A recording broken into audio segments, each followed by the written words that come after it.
আপনারা বিয়ে হয়েছে 4 বছর, কিন্তু এর মধ্যে বাচ্চায় গর্ভে আসতেছে না। আপনারা এর মধ্যে অনেক ডাক্তার দেখাইছেন, তাই না বোন?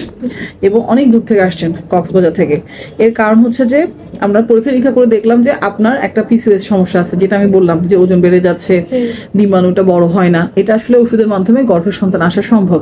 যেহেতু স্বামীরও পরীক্ষা করতে হয়েছে, তো সেখানে আমরা দেখলাম সেটা হচ্ছে আপনার শুক্রাণুটা নাই, তাই তো?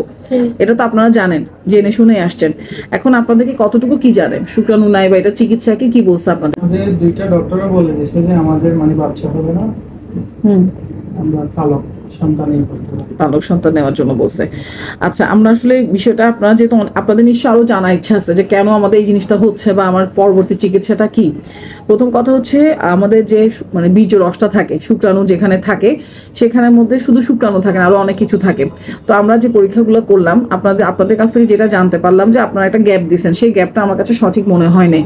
তো শুক্রাণুটা আসলে বারবার পরীক্ষা করে না থাকার পরও আমাদের শরীরে আমরা তখন চিন্তা করি যে কেন থাকতেছে না, কারণটা কি। এখানে কয়েকটা কারণ থাকতে পারে। একটা হচ্ছে আমার শরীরে শুক্রাণু তৈরি হচ্ছে না। পুরুষ মানুষটা শরীরে, মহিলাদের যখন ডিম্বাণু থাকে, এই যখন একটা হতে পারে সে তৈরি হচ্ছে না, আরেকটা হতে পারে হওয়ার পর তারা মরে যাচ্ছে, অথবা এগুলো আসতে তৈরিও হচ্ছে, মারাও যাচ্ছে না, কিন্তু আসতে বাধা পাচ্ছে।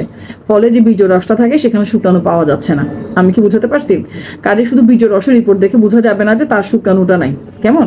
তো আর এইটা এখন কি তৈরি হচ্ছে কিনা হচ্ছে না সেটা বোঝার জন্য কিছু রক্ত পরীক্ষা আছে। তো রক্ত পরীক্ষাগুলোর রিপোর্টে আপনার দেখা যাচ্ছে যে একটা জিনিস মানে ভালো জিনিস দেখা যাচ্ছে না, দেখা যাচ্ছে যে আপনার আসলে তৈরি করার ক্ষমতাটা কমে যাচ্ছে। তো অনেক সময় কিছু হরমোনের রিপোর্ট এখানে একটু ইমব্যালেন্সটা আমরা অবজার্ভ করে থাকি যে কতটুকু কারেকশন করা যায় না যায়। যেহেতু আপনি একটা ওষুধ খাচ্ছেন বর্তমানে, হ্যাঁ, একজন বিশেষজ্ঞ চিকিৎসককে আপনাকে ওষুধটা দিয়েছেন, তাহলে আমরা পুনরায় একটু পরীক্ষা করে দেখবো যে আপনার আসলে তৈরি হয়েছে কিনা। এটা এক ধরনের ডিম যে বড় করার ওষুধ, শুক্রাণু তৈরি হওয়ার ওষুধ, ঠিক আছে? তো ওইটার ক্ষেত্রে যদি আমি সিস্টেমটা শিখাই দিব কিভাবে করবেন, এর সাথে যে রিপোর্টগুলো আপনার অতটা ভালো ছিল না, সেই রিপোর্টগুলো আমরা একটু চেক করে দেখবো, রিপিট চেক করে দেখবো, ঠিক আছে? 1 নম্বর কথা। এটা ছাড়া আপনার যে কোনো মহিলাদের জ্বরের আলট্রা থাকে, সেরকম আর কিছু পরীক্ষা নিরীক্ষা আছে যে কোনো বাধা প্রাপ্ত হওয়ার কোনো সম্ভাবনা আছে কিনা, ঠিক আছে? এটা একটা ব্যাপার। আর একটা কথা হচ্ছে যদি দেখে যে ওখানে কোনো শুক্রাণু পাওয়া যায়, তাহলে সেক্ষেত্রে অনেক সময় সন্তান হওয়ার সম্ভাবনা থাকে। কিন্তু দেখা গেল আপনার এই সিস্টেমটা করার পরও রিপোর্টগুলো ভালো আসতেছে না, যেটা বেশিরভাগ রোগীদের হয় না। আপনার বয়স মাত্র কত? 33 বছর। তো অনেক সময় দেখা যাচ্ছে যে আমি তাহলে দুটো ভাগে ভাগ করে ফেলছি। একটা হচ্ছে শুক্রাণু একদম তৈরি হচ্ছে না, তৈরি না হওয়ার মধ্যেও কাউকে ওষুধ দিলে তৈরি হতে পারে। আর কারো হচ্ছে যে রোগের কারণে তৈরি হওয়ার ক্ষমতাটা নষ্ট হয়ে গেছে, তাদের কিন্তু আর তৈরি করার সুযোগ নাই। কথাটা বুঝতে পারছেন? তো আপনাকে কিছু ওষুধ দেওয়া হয়েছে, আল্লাহ চাইলে হয়তো সেটা পজিটিভও চলে আসতে পারে অনেক রোগীর ক্ষেত্রে, তবে সেটার সম্ভাবনাটা এটা খুবই জটিল একটা ব্যাপার। যদি কোনোভাবে কোনো শুক্রাণু পাওয়া যায়, তাহলে আমাদের পরবর্তী চিকিৎসা ধাপে আমরা যেতে পারবো। তাহলে এখন আমি আপনার চিকিৎসাটা বন্ধ রাখতেছি। কেন বন্ধ রাখতেছি? কারণ হচ্ছে ওনার চিকিৎসাটা আগে বেশি প্রয়োজনীয়। অযথা আপনাকে ডিম্বাণু ফুটে ওষুধ দিলে কোনো উপকার পাওয়া যাবে না, যেহেতু ওনার বীর্যতে এখন শুক্রাণু শূন্য। আপনি কি আমার কথাগুলো বুঝতে পারছেন? কেন আপনাকে এখন আমি ডিম বড় হওয়ার ওষুধটা দিব না?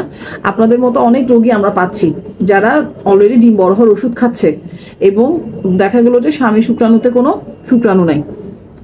বুঝতে পারছি ভাই? কিন্তু আমরা কয়েকটা রোগী পাইছি তাদের পরীক্ষার পদ্ধতি ভুল, তারা ঠিক মতো করতে জানে নাই, সেজন্য রিপোর্ট খারাপ আসছে, পরবর্তীতে আবার রিপোর্ট ভালো আসছে। এরকম রোগী আমি কিন্তু পাইছি। কাজে আপনার 100% না এই কথাটা আমি আপনাকে বলবো না, আমরা আরেকটা সুযোগ নেওয়ার চেষ্টা করবো ইনশাল্লাহ। তবে যেহেতু কয়েকটা রক্তের রিপোর্টে ভালো আসে নাই এবং আপনার একটা ওষুধ খাইছেন, সেজন্য আমরা একটা চেষ্টা নেওয়া, মানে একটা নতুনভাবে একটা চেষ্টা করে দেখতে পারি। কিন্তু যেহেতু আপনার রিপোর্টগুলো যে সিস্টেমে বলবো সেই সিস্টেমে করে দেখতে হবে, ঠিক আছে ইনশাল্লাহ। আচ্ছা, আরেকটা কথা বলবো, আমরা আপনার কথাগুলো একটু রেকর্ড করে রাখবো। কেন রাখবো? আপনি তো অনেক দূর থেকে আসছেন একটা আশা নিয়ে, হ্যাঁ? তো কক্সবাজার, চট্টগ্রাম শহরে আসছেন, আমাদের এরকম অনেক রোগী আসেন এবং তারা অনেক সময় দেখা যাচ্ছে প্রত্যেকটা ওষুধের একটা সাইড ইফেক্ট থাকে, অজানাভাবে ওষুধ খাচ্ছেন। দেখা যাচ্ছে যে ওনাদের কখন চিকিৎসা প্রয়োজন, দেখা যাচ্ছে তাদের শুক্রাণুর পরিমাণটা কম, তার সেই সময় সতর্ক হচ্ছে না, বা স্বামী পরীক্ষাটা করাচ্ছে না, ভাবতেছে যে আমি তো সহবাসটা একটু খোলামেলা কথা বলতেছি বাবা, যে আমি তো ফিট আছি, আমার তো দরকার নাই। কিন্তু বুঝতে হবে যে সবসময় ফিটনেসের উপর সবকিছু থাকে না। আপনার শুক্রাণুটা অন্য জিনিস, হ্যাঁ? শুক্রাণুর যে পরিমাণটা যদি খারাপ থাকে, আমি যদি তখন সতর্ক না হই, পরবর্তীতে আমি কিন্তু নর্মালি বাচ্চা হওয়ার ক্ষমতাটা হারাই ফেলবো।